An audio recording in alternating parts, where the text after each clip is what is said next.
Yan, gagawa ko ng coconut jam. Ay, hindi ito coconut jam, ng bukayo.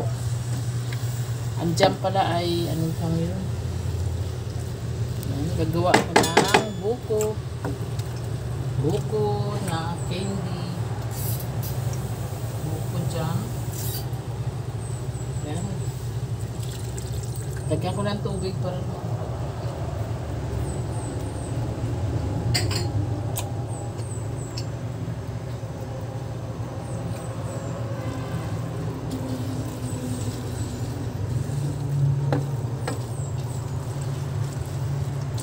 dito ko sa kabila.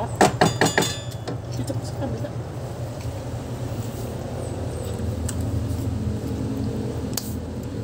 Dalawa lang yung ating sangkap. Buko at saka asukal.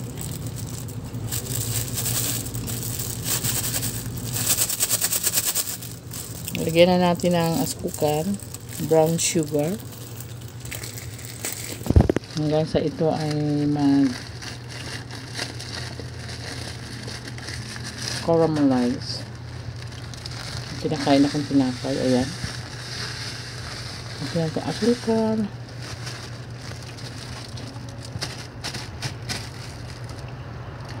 Ang daming asukal. Halo-haluin. Mekos-mekos.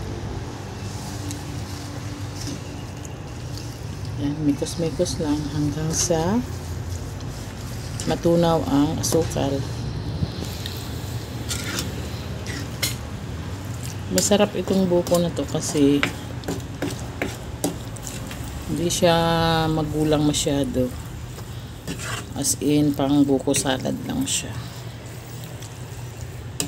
Kasi katatapos lang namin magbuko salad, ito na naman ang aming gagawin.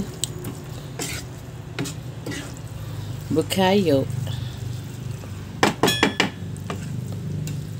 Ayan, antayin natin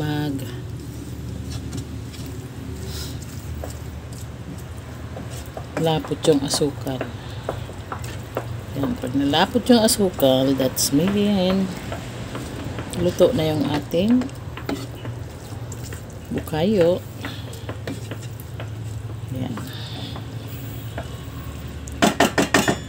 Uy, may bao.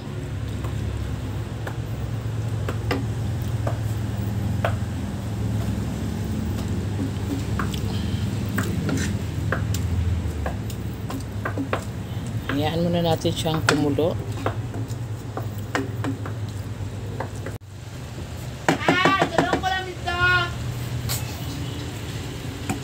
Ayan, maganda na yung kanyang texture. Hindi siya masyadong mapula kasi ang asukal ay wash. Hindi siya pulang-pulang asukal. Ayan. Tingnan nyo. Ayan, patuyuin na lang natin yan. At dyan ay ayan, sarap. Kunti na lang. At atin na lantakin ang ating bukayo. This is it. Ito ay ito. Pinirito lang good. Pinirito mo tumayo. Oh. ayan. Ito na. So, ayan. Like and share sa ating bukayo. Madali lang lutuin. Within 2 sangkap lang. Asukal at saka buko. Ayan. Gawin nyo lang pa strips. Hindi na yun ha. Done na tayo. Bye-bye.